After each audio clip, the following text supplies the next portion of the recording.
All right, welcome back to another Better Roadways podcast. This one's going to be a little shorter than the last. We'll try to hit this thing around 10 minutes. I know your time is valuable. I want to thank all of you who actually engage with this content in our podcast. Give us the thumbs up and the feedback. We really appreciate it. On this episode, we're talking about, can we predict future conditions of our roadways and future treatments and action items that are needed? And the answer should be absolutely a resounding yes.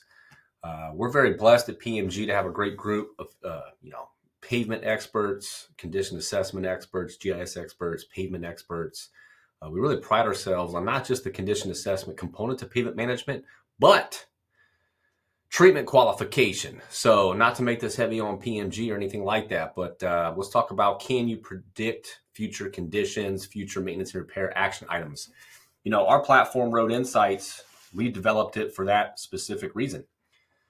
Because again, as I was talking about previously on the future of pavement management with AI, the future of pavement management absolutely has to do a better job of being able to qualify roadways for their current treatments, unit costs, predict the backlog, future analysis, all those things. Right now, you got kind of a mixed bag out there of how you arrive to predicting conditions and project planning. You're relying on a vendor to provide the roadway condition assessment. You're relying on maybe a suite of software with specific tools to help do those things. We're really bullish on the future of pavement management having an all-in-one system, kind of founded through expertise, obviously a huge knowledge base, but predictive analysis, through generative AI, artificial intelligence within the workflows to help do all of this for you. Road Insights is trending that way. We've already got that baked into our solution.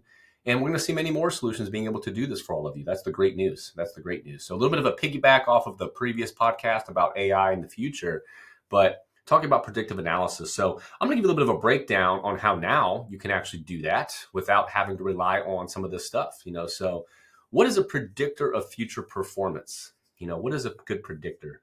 We'll start with the condition of the road. We'll start with the condition and what types of distresses are within that roadway. We'll start with the age of the pavement. For example, if you are used to, and the majority of you are, a mill and overlay type of process and concept, we're first going to ask a couple of qualifying questions. In your mill and overlay process, and this is where you got to be truthful with yourself, are you truly doing an adequate percentage, if you will, of the localized base repairs that are needed ahead of that event? So if you are someone who is doing just straight asphalt overlays on top of PCIs or road conditions that are sub 30, well, we can already tell you what to expect. You're going to expect to see all that beautiful distress that was occurring that you covered up. It's going to come right back, and it's going to come back quicker than you think. That's what our predictive analysis says through our couple of decades here of evaluating roadways. So we'll get back to the mill and overlay because that's the predominant treatment that's going on here in America, this spring and this coming summer and into the fall. So again, number one, ask yourself that question. Are you performing an adequate number of base repairs or just the bare minimums? It's very important to address the base related issues prior to that event. Otherwise, again, it's just going to come on back through. Things like milling and overlaying or asphalt overlays are not going to correct subsurface issues, so what's a good KPI or a good indicator is the condition. If you've got PCIs that say sub 55, that's our critical condition marker, 0 to 100 right there at 55. Those pavements are guaranteed to be exhibiting signs of early on or a little bit, forward in their, substructure issues, base related issues, things like alligator cracking, very, very big indicator there. So if you got that condition and you can understand what age that pavement is. So let's say we're at age 10 and the PCIs, we'll just use a number of 50. That means it's lost 50 points over a 10-year period to arrive at where it's at. What does that really mean? We'll dive a little bit deeper. It means it's losing on average about 5 points per year. Okay. So think of all of those things, so if some of you are blessed, doing preventive crack seal, programs from rejuvenation at the top, you're probably seeing better performance. You're probably seeing those PCIs coming in at 50 at age 15, not 10, 11, or 12, maybe even upwards of 20, depending on what part of the country you're in. If you're not experiencing a lot of freeze thaw issues like the Midwest does or the North, You might be sitting at a pavement that's 20 years old with a PCI of 50.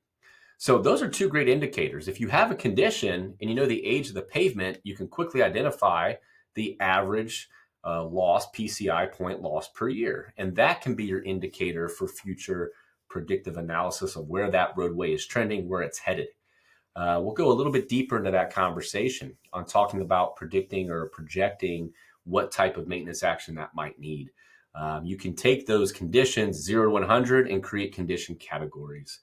We're big fans of 5 condition categories. You start at the top: excellent, good, fair, poor, and failed. So when you take a look at, I know I can speak to our processes.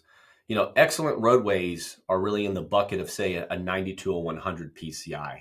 Those are going to be your newer pavements, right? Those that have been either, fully reconstructed, you've had a full depth reclamation treatment, cold in place, mill and overlay, whatever it may be. You're starting right there at 100. And what we see is over the first, say, 5 years of its life, if you're not injecting those preservation activities, you're probably going to lose 3 to 4 points per year. So a 5-year-old pavement may still be a good candidate for rejuvenation.